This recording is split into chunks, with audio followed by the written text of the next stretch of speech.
BEd प्रथम वर्ष के सभी जिज्ञासु छात्रों को प्यार भरा नमस्कार। विषय है शिक्षा में नाटक एवं कला, जिसका प्रकरण है नाटक। तो इस प्रकरण के अंतर्गत हम जानेंगे सबसे पहले कि नाटक होता क्या है। आप जानते हो, कोई भी व्यक्ति जब किसी अवस्था का, किसी क्रिया का, किसी कहानी का अनुकरण, एक तरह से नकल करना और उस नकल को प्रदर्शित करना, उस जैसी स्थिति में दिखाना,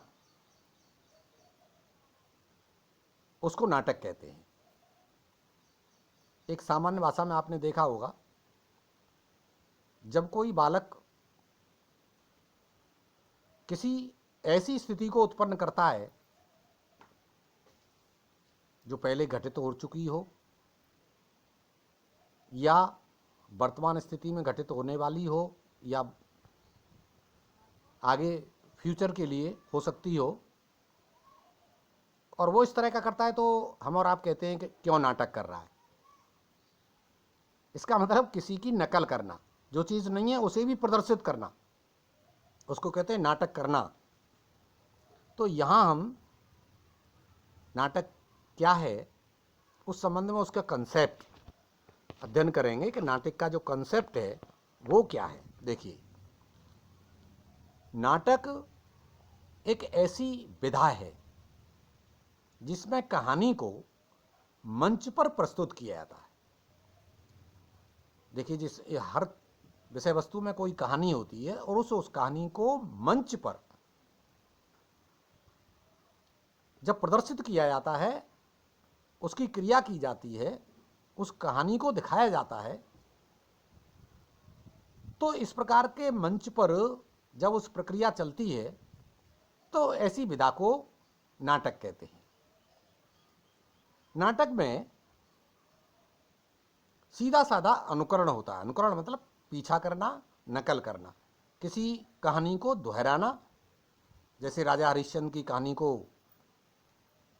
कोई नाटक के माध्यम से आपको दिखाता है, प्रदर्शित करता है, तो जिस प्रकार से उनके जो क्रियाकलाप रहे, उन क्रियाकलापों को दिखाना, वो एक नाटक है। देखिए, व्यक्ति का प्रारंभ से ही स्वभाव रहा है नकल करने का, अनुकरण करने का। आप देखें, बहुत से बच्चे अनेकों पक्षियों की नकल कर लेते हैं, पशुओं की नकल कर लेते हैं, कोई व्यक्तियों की नकल कर लेता है। आपने देखा होगा, बहुत से लोग एक्टरों की नकल करते। तो नकल करने का मनुष्य का एक प्राकृतिक स्वभाव भी है, और इसी नकल की जो भावना है उसका परिणाम जो है ही नाटक है। जो हम दूसरे की क्रिया को, दूसरे के कहानी को नकल करते हुए प्रदर्शित करते हैं, वही नाटक है। और विद्वानों ने कहा है कि नाटक का जो उदय हुआ, नाटक का प्रारंभ हुआ, वो जो है धार्मिक, जो हमारे कृत्य थे, हमारे ग्रंथ थे, हमारे उत्सव थे, हमारे त्योहार थे, उनको हमारे बुजुर्ग कैसे मनाते थे, किस प्रकार से उसकी क्रिया करते थे, उस क्रिया को दोहराना, तो वहां से नाटकों का उदय हुआ। जैसे त्रेता में रामचंद्र जी हुए, रामलीला का प्रचलन आपने देखा ही होगा। वो रामलीला आज भी जो है प्रचलित है, तो वो क्या है, एक नाटक का रूप है। उसी प्रकार से कृष्णलीला का जो रास है आज हम लोग देखते हैं, वह एक नाटक का ही तो स्वरूप है। तो इस प्रकार से दो धार्मिक क्रियाकलाप थे जो हमारे प्रारंभ में उत्सव हुआ करते थे, और उन उत्सवों को आज जब हम करते हैं तो वो उत्सव हमारे जो हैं, उनके माध्यम से ही नाटक का उदय हुआ, नाटक प्रारंभ हुआ। आज जो उसकी नाटक की स्थिति चल रही है वो यही स्थिति है। नाटक केवल व्यक्तिगत जीवन का ही नहीं, बल्कि किसी भी राष्ट्र के सांस्कृतिक जीवन का दर्पण होता है। देखिए, हमारी राष्ट्र की क्या स्थिति है, राष्ट्र किस ओर जा रहा है, राष्ट्र में क्या हो रहा है, क्या उत्पादन हो रहा है, किस प्रकार का अपराध हो रहा है, किस प्रकार का विकास हो रहा है, हमारी संस्कृति क्या है। जैसे नृत्य कहीं हो रहे हैं, कहीं जो उत्सव हो रहे हैं, हमारे जो रीति रिवाज हैं, इन सारी स्थितियों को नाटक के द्वारा प्रदर्शित करना, उसे कहानी रूप परिवर्तित करके उसे दूसरे लोगों को दिखाना। तो ये व्यक्तियों का जो व्यक्तिगत जीवन है उसके बारे में दिखाया जाता है। नाटक वास्तव में एक दृश्य काव्य है। ये दृश्य काव्य, दृश्य देखना, जब किसी कहानी के मंच पर प्रदर्शित होते हुए हम देखते हैं तो उसको हम दृश्य काव्य की संज्ञा देते हैं। इसमें मनोरंजन, लोगों का मनोरंजन भी होता है और लोकहित की भावना भी उसमें निहित होती है। और लोकहित का सबसे बड़ा कारण है कि जो जनता को जागृत करना, नाटकों के माध्यम से ऐसा जागृत करना कि वो नैतिकता में रहें, देश के प्रति जागृत हों, समाज के प्रति जागृत हों। तो इस प्रकार से जनता में एक लोकहित की भावना विकसित करना नाटक का प्रमुख रूप है। और इसमें जितनी कलाएं होती हैं उनका सबका समावेश होता है। नाटक में देखा होगा आपने, डायलॉग भी बोला जाता है, उसमें वाद्य यंत्र भी बजाया जाता है, उसमें बड़े बड़े सुंदर आभूषण परिधान पहन करके जो है उस नाटक को किया जाता है। और पूरा इस प्रकार का प्रयास किया जाता है कि जिस प्रकार के पहले परिधान थे, जो उनकी वेशभूषा थी, जो उनके क्रियाकलाप थे, उस तरह का जो माहौल था उस समय, वो पूरा जो है उसमें समावेश हो जाए, उसी प्रकार से दिखाना। तो जितनी कलाएं हैं, चाहे वस्त्र कला, रंजन कला, मनोरंजन कला, और जो हमारी गीत कला, और जो हमारा सबसे बड़ा जो हमारा डायलॉग कहने की जो कला है, भाषा शैली की जो कला है, तो सारी जितनी कलाएं हैं सबको उसमें समावेश किया जाता है, सबको उसमें प्रदर्शित किया जाता है, सबका मिला जुला रूप नाटक। नाटक में ऐसी कोई चीज़ नहीं रहती है जिसमें दृश्य, श्रव्य और जो है सारी चीज़ें आ जाती हैं। दृश्य भी, श्रव्य भी और गायन भी, वाद्य यंत्र भी। अब इसके बाद आते हैं कुछ हमारे विद्वजनों ने नाटक की परिभाषा जो दी है। उस परिभाषा में पहला जो भारत में मुख्य नाम आता है वो है हमारे आचार्य भरत मुनि। उन्होंने देखिए परिभाषा अपनी में क्या कहा है, वह अनुकरण, नाटक वह अनुकरण है जो नाना भावों व नाना अवस्थाओं से संपन्न होता है, नाटक कहलाता है। देखिए, अनुकरण जो नाना भाव, उसमें विभिन्न प्रकार के भावनाएं, कभी रोने की भावना भी आती है, कभी क्रोध की भावना भी आती है, कभी प्यार की भावना आती है, कभी युद्ध की भावनाएं आती हैं। मतलब विभिन्न प्रकार के जो रूप हैं भावनाओं के, वो सारी भावनाओं के रूप, नाना भावनाएं, नाना अवस्था, विभिन्न प्रकार की अवस्थाओं में जवानी, बुढ़ापा, बालकपन और अन्य जो अवस्थाएं हैं, वो सारी अवस्थाएं दिखाई जाती हैं। तो सारे को मिलाकर के जो रूप बनता है, जो कहानी बनती है, उसको उन्होंने कहा कि यही नाटक है। और जिंदगी भी एक नाटक है। आप जानते हो, जिंदगी भी एक नाटक है जो हमारे और आपके बीच में घटित हो रहा है। अब इसके बाद देखिए, एक दूसरे विद्वजन जो हुए वो हैं धनंजय। धनंजय जी ने अपनी एक अलग परिभाषा दी है। तो उन्होंने कहा है कि अवस्था की अनुकृति को नाटक कहते हैं। देखिए, यहां अवस्था, स्टेज, अवस्था का मतलब है कि उस प्रकार की सिचुएशंस, उस प्रकार की व्यवस्था जो उस समय थी, तात्कालिक समय, चाहे वो कोई भी समय रहा हो, उस प्रकार की व्यवस्था को अनुकृत्य उसको प्रदर्शित करना, उसी प्रकार की व्यवस्था को दिखाना नाटक कहलाता है। तो जो है अवस्था की अनुकृति, जो अनुकृति उसका अनुकरण, उसका रूप धारण करना, उसी रूप में उसे प्रदर्शित करना नाटक कहलाता है। इसके बाद आता है हमारा जो हम अध्ययन करेंगे कि नाटक के प्रकार। नाटक कितने प्रकार के होते हैं। अब देखिए, सबसे पहला जो हमारा प्रकार है और वो है एकांकी नाटक। जो एकांकी नाटक है, जैसे इसका नाम से एकांकी, एक अंक का, एक अंक का मतलब यहां एक अंक से नहीं है, यहां सीधा साधा सा अर्थ है कि जिसमें कम से कम। इसमें देखिए, एकांकी में पात्रों की संख्या सीमित और जो है सीमित समय, सीमित घटना, तीनों चीज एक साथ, सीमित समय, सीमित पात्र और सीमित घटना। जब इन तीनों चीजों को लेकर के एक साथ मंचन किया जाता है छोटे छोटे रूपों में, एकांक मतलब एक एक अंक करके विभिन्न छोटे छोटे रूपों में जब किसी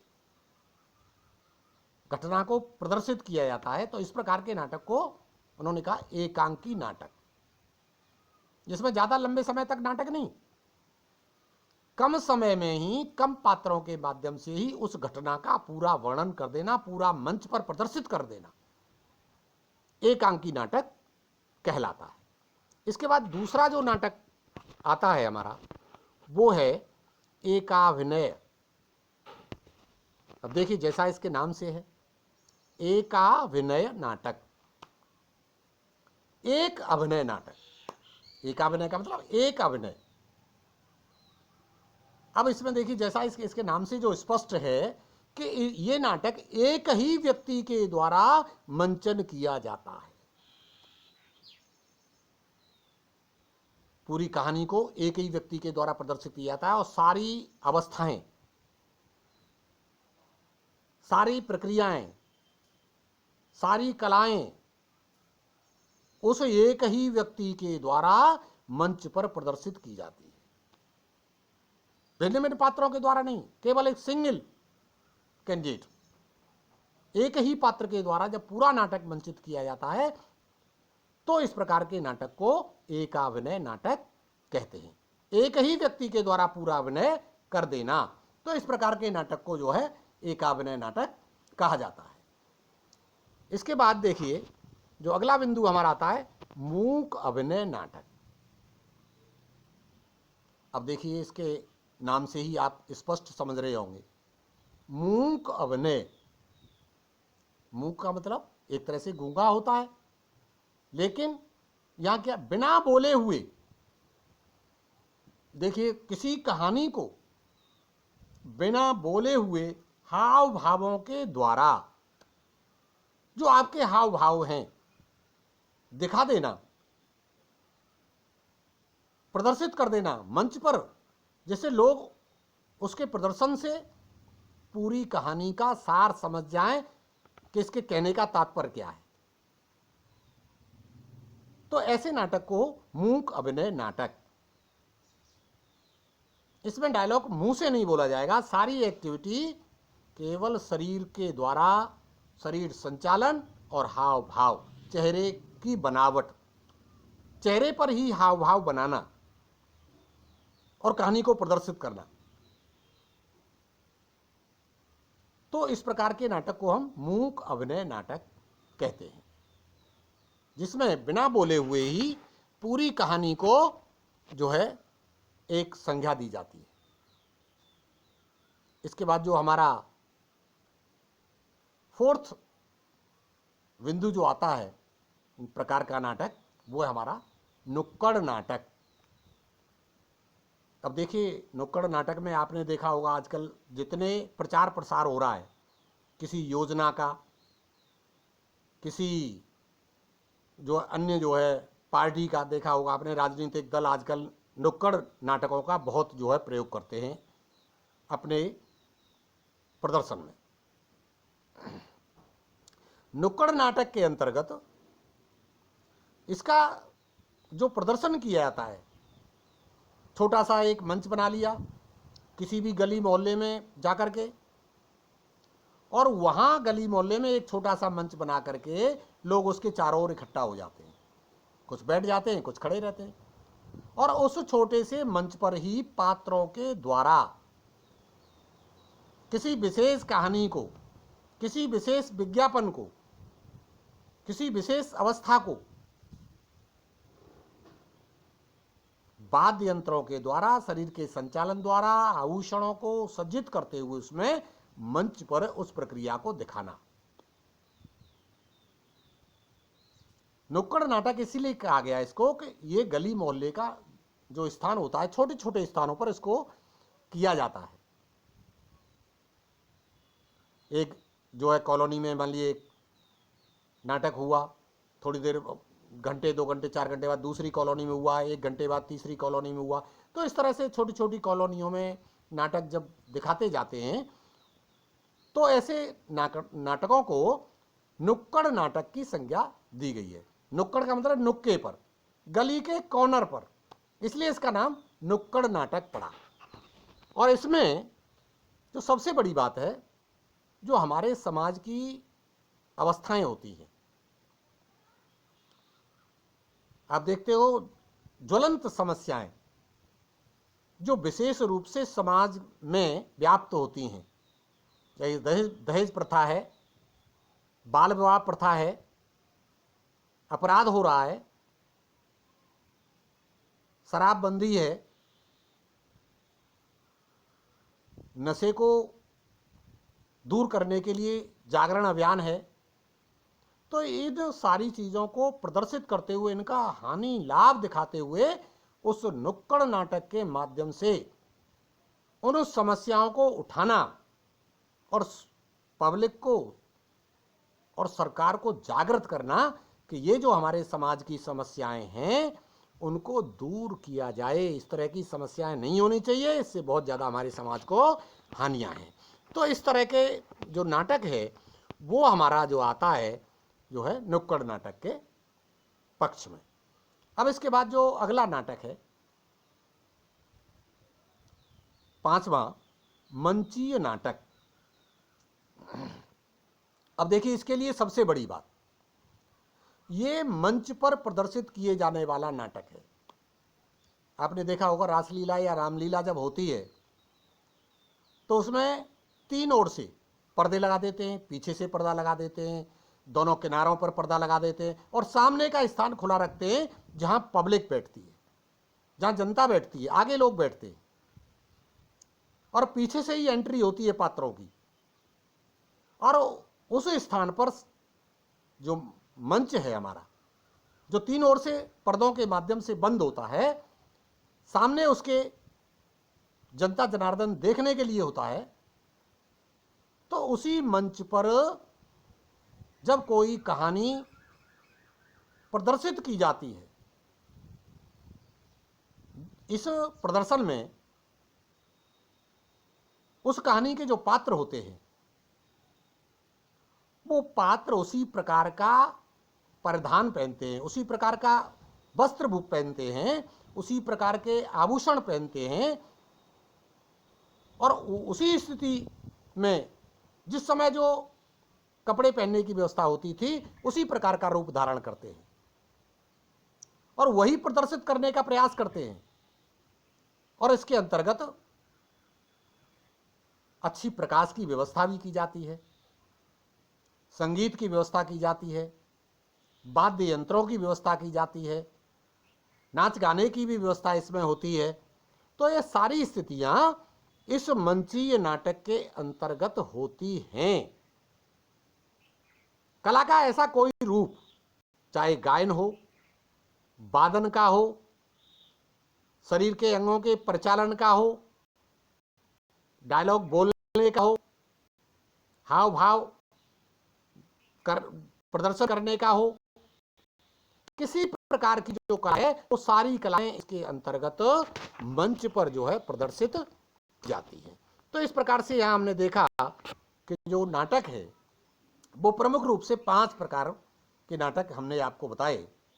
इसके बाद देखिए कि जो नाटक है उन नाटकों से हमें क्या लाभ है, उनका महत्व क्या है, नाटक क्यों किए जाते हैं, इनको न करें तो क्या हो सकता है, और इनको करते हैं तो समाज में क्या फायदा मिलता है, कैसे जागृति मिलती है।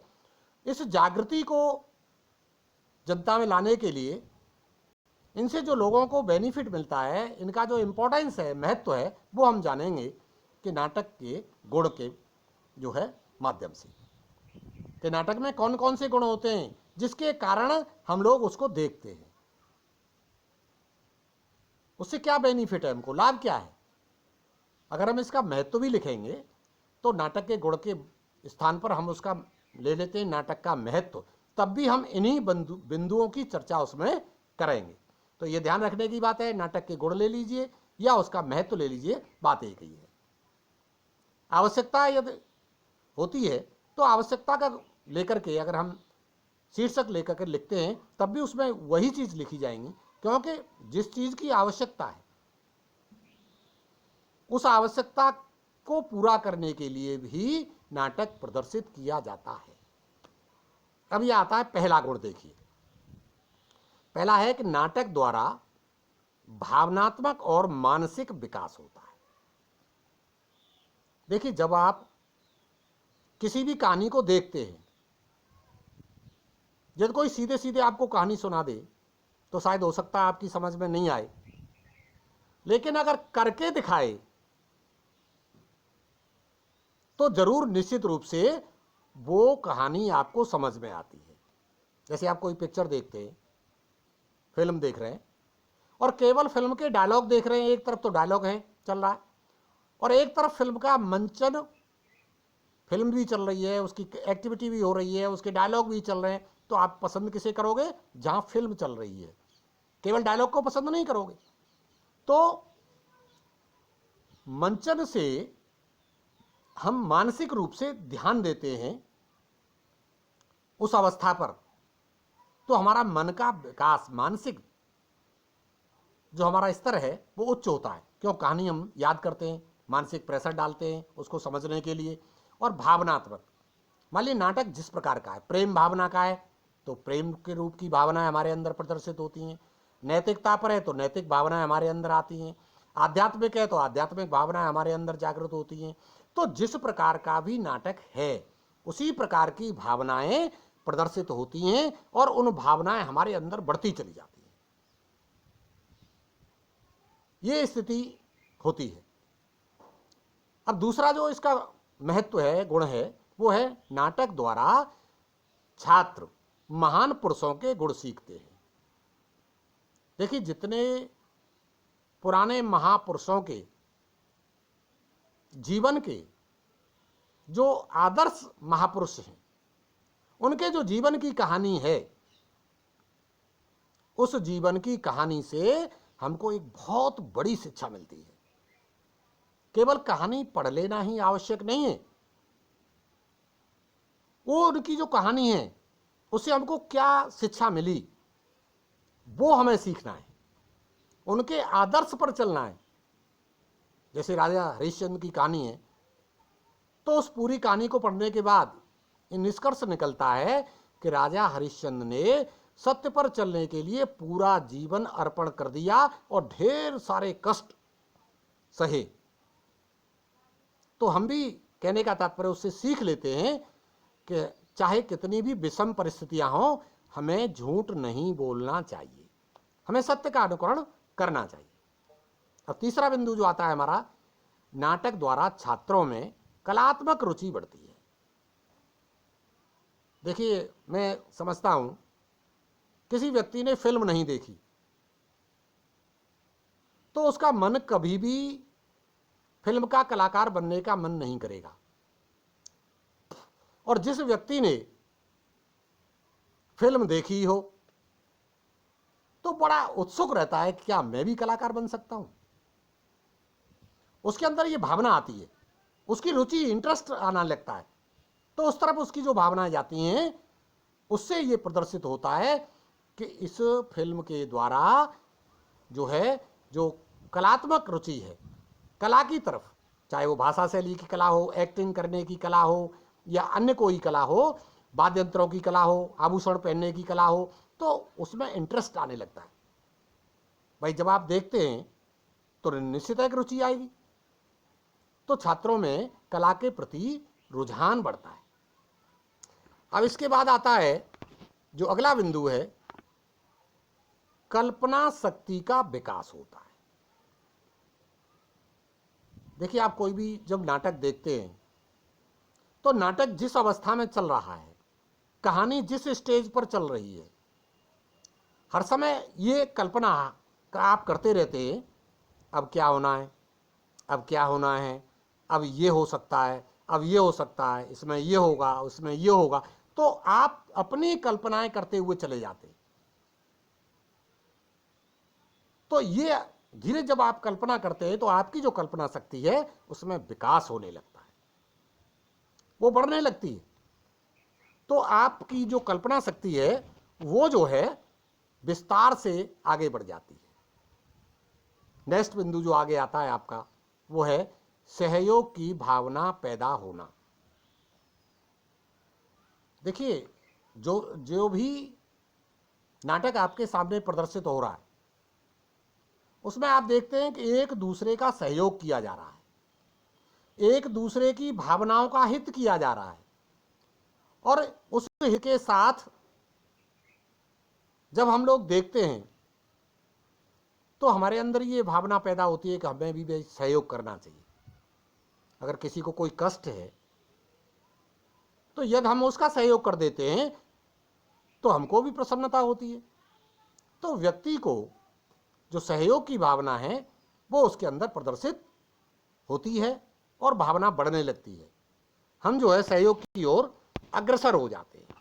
नेक्स्ट जो हमारा बिंदु है, इसका जो लाभ है, इसका महत्व है सामाजिक मूल्यों में वृद्धि होना।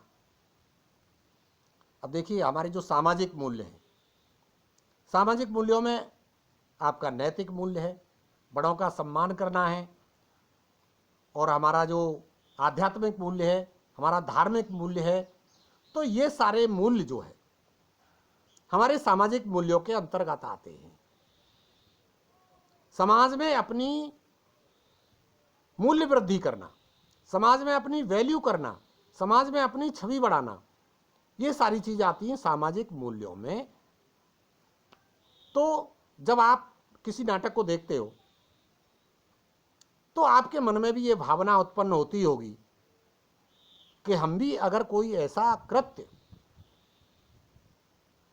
ऐसा एक क्रियाकलाप करें जो हमारे जीते जी और हमारे मृत्यु के बाद भी लोग उसका अनुकरण करें, लोग हमारा नाम लेके कहें कि अमुक व्यक्ति ने यह क्रिया की थी। तो उस प्रकार से जो समाज का मूल्य है वो आपका बढ़ने लगता है, आप अच्छाई की ओर अग्रसर होने लगते हैं। इसके बाद जो नेक्स्ट बिंदु आपका आता है, ध्यान केंद्रित करने की क्रिया सीखना। अब देखिए, कोई भी बात आप सुन रहे हैं तो सुनते वक्त यदि डायलॉग है और फिल्म भी चल रही है, तो जो फिल्म चल रही है उस फिल्म की ओर आपका ध्यान आकर्षित होता है, क्रिया की ओर आकर्षित होता है, और बिल्कुल उसको बड़े गौर से देखते हैं और अपने पूरे ध्यान को पूरे मनोवेग के साथ उसी पर केंद्रित करते हैं जो सीन चल रहा है, जो दृश्य नाटक में चल रहा है उसी दृश्य पर अपने पूरे ध्यान को केंद्रित कर देना।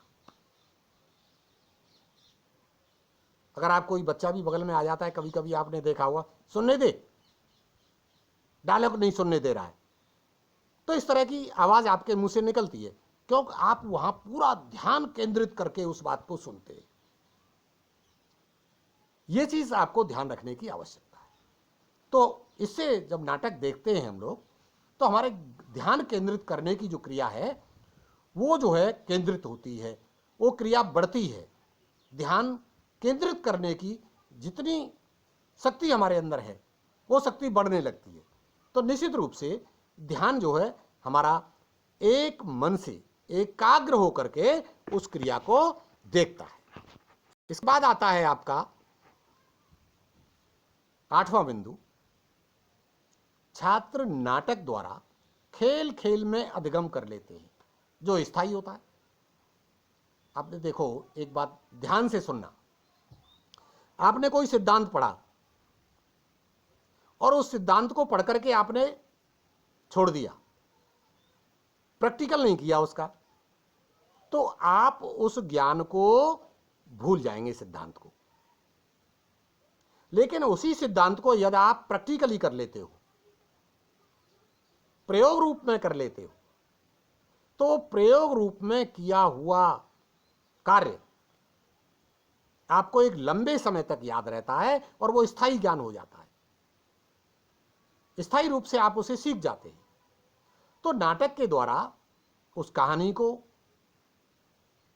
उस ज्ञान को इस प्रकार से सिखाया जाता है कि लोग उस पर ध्यान देते हैं, ध्यान केंद्रित करते हैं, तो ऐसा लगता है कि हम खेल रहे हैं, मानसिक कोई प्रेशर भी नहीं होता और हम उस चीज को सीख जाते हैं।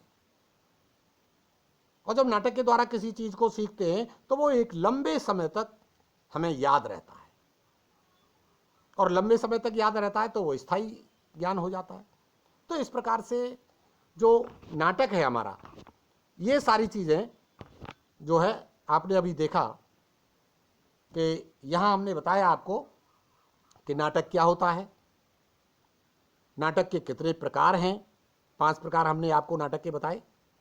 नाटक से हमें क्या लाभ है, तो ये हमारा जो है अधिगम है, अगर वो नाटक के द्वारा किया जाता है तो स्थायी ज्ञान छात्रों को प्राप्त होता है। तो मैं समझता हूं नाटक क्या है, नाटक का हमारे जीवन में क्या महत्व है, ये आप समझ गए होंगे। और वास्तविक रूप से तो हमारा जीवन भी एक नाटक ही है, जिसे हम दिन और रात 24 घंटे प्रदर्शित कर रहे हैं, खेल रहे हैं, उस खेल को खेल रहे हैं जो हमारे जीवन में है। प्रतिदिन उस नाटक की एक कड़ी हम निकाल देते हैं। तो जीवन का आनंद लेने के लिए, जीवन को खुशहाल बनाने के लिए, अपने इस शरीर रूपी पात्र को, जो पात्र हैं आप एक, ये पूरा आपका जीवन एक नाटक है और इसमें, इस नाटक के आप एक पात्र हैं और पूरे जीवन ये आपको खेलना है और खिलाने वाला ऊपर है। अब आप कैसे इस नाटक को प्रेम पूर्वक, खुशी से, आनंद लेते हुए और सुचारू रूप से, अच्छी प्रकार से इस नाटक के अभिनय को कर जाते हैं, तो जीवन भर आप आनंद ले सकते हैं। तो इस नाटक को आप, जो प्रारंभ है उस स्थिति को सुधारने का प्रयास करेंगे और जीवन का आनंद लेते हुए, जीवन जीने की कला सीखते हुए इस जीवन के नाटक को पूरा करेंगे। मैं आपसे अपेक्षा करता हूं कि आपको जो इससे शिक्षा मिलती है उसे अपने जीवन में उतारने का पूरा प्रयास करेंगे। बहुत बहुत धन्यवाद। अगर आपको आज का प्रकरण, आज का व्याख्यान अच्छा लगता है तो अपने साथियों में, अपने मित्रों में निश्चित रूप से इसे शेयर करें, और अगर कोई कमी रहती है तो उस पर टिप्पणी लिखें। आगे के अन्य वीडियो में हम उसे सुधारने का पूरा प्रयास करेंगे। बहुत बहुत धन्यवाद। थैंक्स।